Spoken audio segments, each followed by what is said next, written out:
আসসালামু আলাইকুম everyone. RT রেসিপিতে আপনাদের সবাইকে স্বাগত। মিরপুর স্টেডিয়ামের সামনে খড়ির ওভেন দিয়ে লাইভ পিৎজা বানানো আমি আজকে আপনাদেরকে শেয়ার করব। ওনাদের পিৎজাটা অনেক টেস্টি।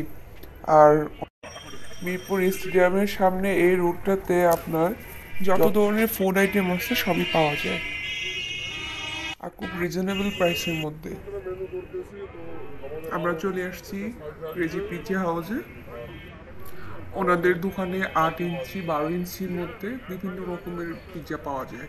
তো আমরা 12 ইঞ্চিটা অর্ডার করছি।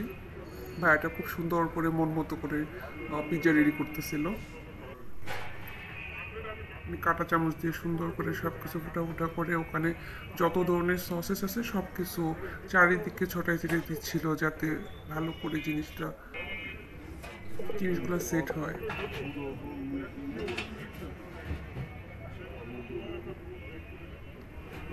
তো আপনারা দেখতে থাকুন কিভাবে উনি পিৎজাটা তৈরি করতেছে।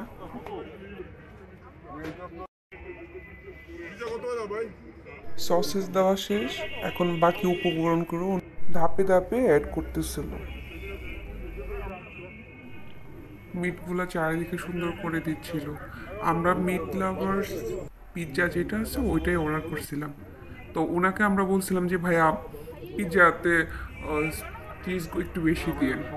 তো মানে একটু টাকা বাড়াই দিলে আপনাদের পছন্দ অনুযায়ী উনি সব কিছু প্রতিটা আইটেম বাড়াই বাড়াই দেয়। তো আমরা বলছিলাম, উনি চিজটা একটু বেশি করে দিছিল। এখানে সবচেয়ে মজার বিষয় হচ্ছে ওনারা বেসিক্যালি পিৎজাটা খড়ির ওভেন দিয়েই তৈরি করে। এটা হচ্ছে ওনাদের পিৎজা মেনু।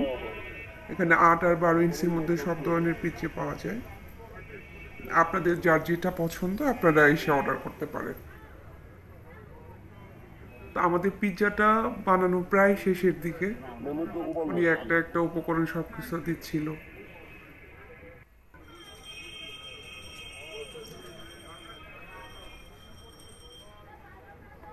আর ওনাদের ইয়েটা হচ্ছে দোকানটা হচ্ছে আপনার মিরপুর স্টেডিয়াম আর হচ্ছে মিরপুর শপিং মলের পাশে মেন রোড যেটা আছে তার এক সাইডে সব ধরনের স্ট্রিট ফুডগুলো পাওয়া যায়।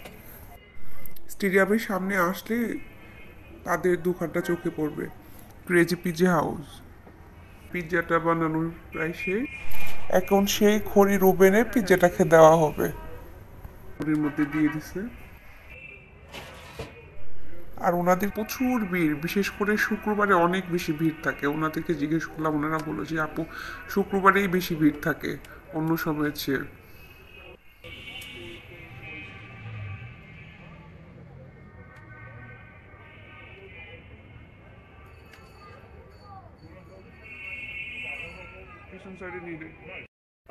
ওনারা একটু পরপরই উলট পালট করে দিচ্ছিল, জানি সব দিক দিয়ে ভালো করে হয় জিনিসটা।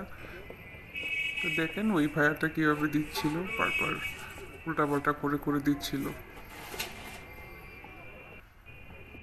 শুরু থেকে শেষ পর্যন্তই আমি আপনাদেরকে দেখানোর চেষ্টা করতেছি পিৎজা বানানোর প্রসেসটা।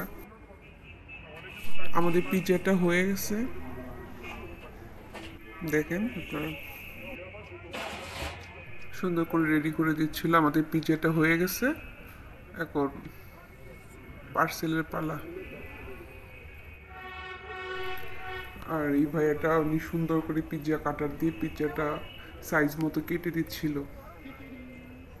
ওনাদের পিৎজাটা আসলে এত স্বাদ, আপনারা এসে ট্রাই করতে পারেন।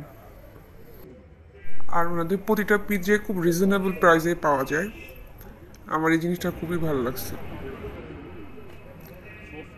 আর এরকম কম প্রাইসে এরকম টেস্টি পিৎজা অন্য কোনো জায়গায় আমি পাই নাই। ওনাদের দোকানের পিৎজাটা আসলে অনেক টেস্ট, আপনারা এসে ট্রাই করতে পারেন।